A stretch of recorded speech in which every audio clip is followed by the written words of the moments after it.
What's up, guys? Back after a couple of week break here. Started the mowing schedule, so I ain't really had time to film, but got a new project today, or a new project to do to the new project. Y'all seen the last video. I picked up a cheap Jeep. It's a 98 Laredo, and been using it to pull the trailer with the lawnmower and stuff on it. And anyways, it did not have trailer lights on it. So while I was mowing, I kind of, for 2-3 weeks I didn't have no trailer lights. So the other day ordered this HOPKINS power converter. So y'all stay tuned, and I'm gonna show you how to install the trailer wiring harness module. Like I said, what we've got is the HOPKINS power converter, item number 46255 or 256. So what we've got in this kit is the electronic power taillight converter, and here you've got the lead that goes from the module out to the trailer plug. You've got about a 15-foot power lead that you'll run up under the body or through the cab and into the engine bay that hooks to the battery, a fusible link, some of these quick clips to splice wires, some terminal grease, and zip ties. Okay, so the first step to installing the trailer harness is going to be remove the 3 10mm bolts that hold the taillights on.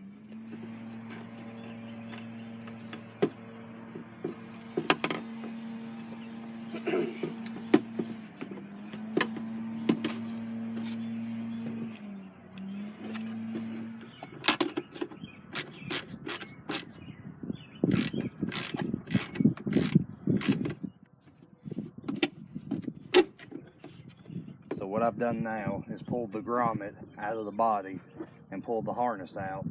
Next, we'll have to take a knife and score the tape that's wrapped around these wires and peel it back so we can get to the wires and use a test light to see which ones go to the turn signal and the brake light and all that, so we know which wires will correspond to the module. This will be easier if you undo the bulbs from the plastic taillight cover. I don't know if you can see this, but I got those wires uncovered. You have a black wire that runs into a crimper, which I believe is for the ground, so I'll check that here in a minute. And then you've got 1, 2, 3, 4, 5 wires that go over to the bulbs. My separate harnesses that go to the bulbs here have what they're labeled for. Like this one has tail and stop. This one here has backup. This one you can't read, but it's a marker light, I think. And then you got the turn signal here. Now the turn signal has kind of a light brown color wire on it. The tail light and stop light has 3 wires, one black and then a blue and a red wire. And the backup light has another dark wire on it. So now I'm gonna shut the camera off, get the test light, go turn the flashers and all on, and track down which wire goes to what. Let's get it.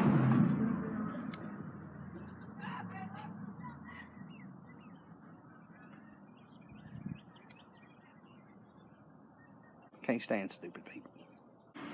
Okay, so to start off with, I've got the module here, and I've just kind of untangled the wires. Now on the back of the module, it'll tell you from the input side, you have the white wire, which is ground. You have brown wire, which will go to the tail lights, or the running lights. Yellow is for left turn. The red is for the brake lights. Green, right turn. And then you'll have this little thicker gauge red wire here with a little plug-in crimp connector on it. This will go all the way up to the battery. So now that I've got this all laid out the way I need it to be, we're going to start by locating a grounding area. We'll probably just use the attached sheet metal screw, drill a hole back here behind the tail light, and mount it right there. Now we're going to start off with our left-hand turn signal. And like I said, I've already tested the wire. It's the light brown one with no tracer. So we come up here and we've got the light brown with no tracer. So what we're going to do is we're going to open up this little connector that they give you, these little quick crimp connectors. And I don't necessarily care for these, but that's what it come with. So we're going to go ahead and use it because I need this Jeep to be running with the lights for the trailer. So all you're going to do here is you're going to take and you're going to slip this over the wire like so, where it pulls all the way down in there, and then you're going to close that up. Next, you're going to locate the left turn signal wire on the module, which is going to be this yellow one. You're going to take it and slide it up into the other end right here till it butts all the way up. That's all the way up against the inside of the plastic plug. Next, you're going to take a pair of pliers, just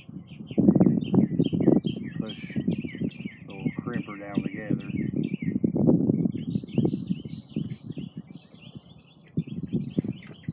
Give it a light pull to make sure it doesn't pull out. Make sure everything's crimped together. Next, we're going to track down which one is for the brake and which one's for the actual tail light. So we'll pull those together over here. And the tail light and the stop light are both on the same bulb, obviously. So we got to figure out which one goes to the tail light and which one goes to the brakes. So I'm gonna figure that out real quick, come back and show you how I did it. Okay guys, so while I was filming, hooking up the other side of the lights over here, my camera actually shut off and I didn't catch it before I got the tail lights put back in. So I'm gonna kind of run you through what I did between the point of the camera dying and getting it all put back together. Now, kind of like I showed you, I just tested all the wires that go out to each side. You have one wire that goes to the far side on the passenger side, and 3 that get spliced in on this side, which I showed y'all, I think 2 of them.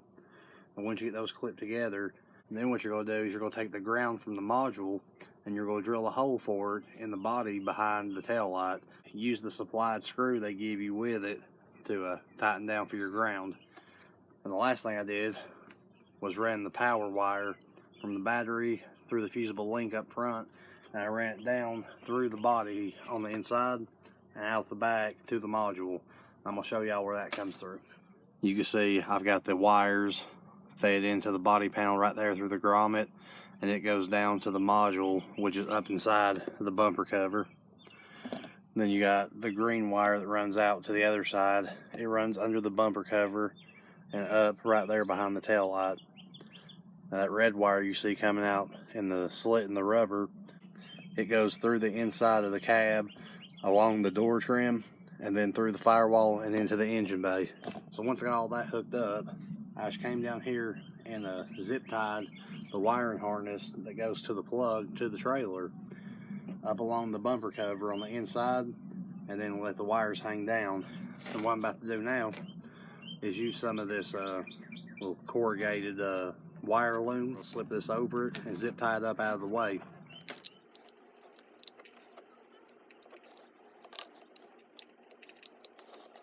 I'll just feed it the rest of the way down.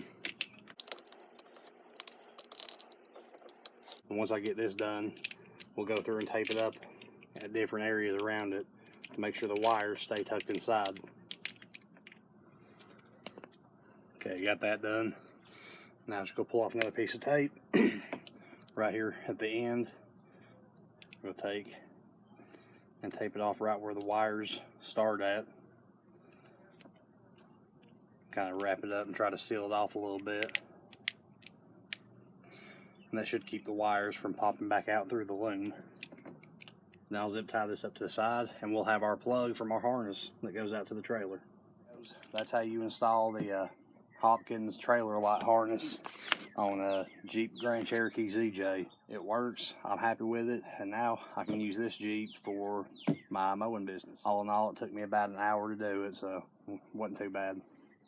Anyways, hope y'all liked the video, hope it helped you out.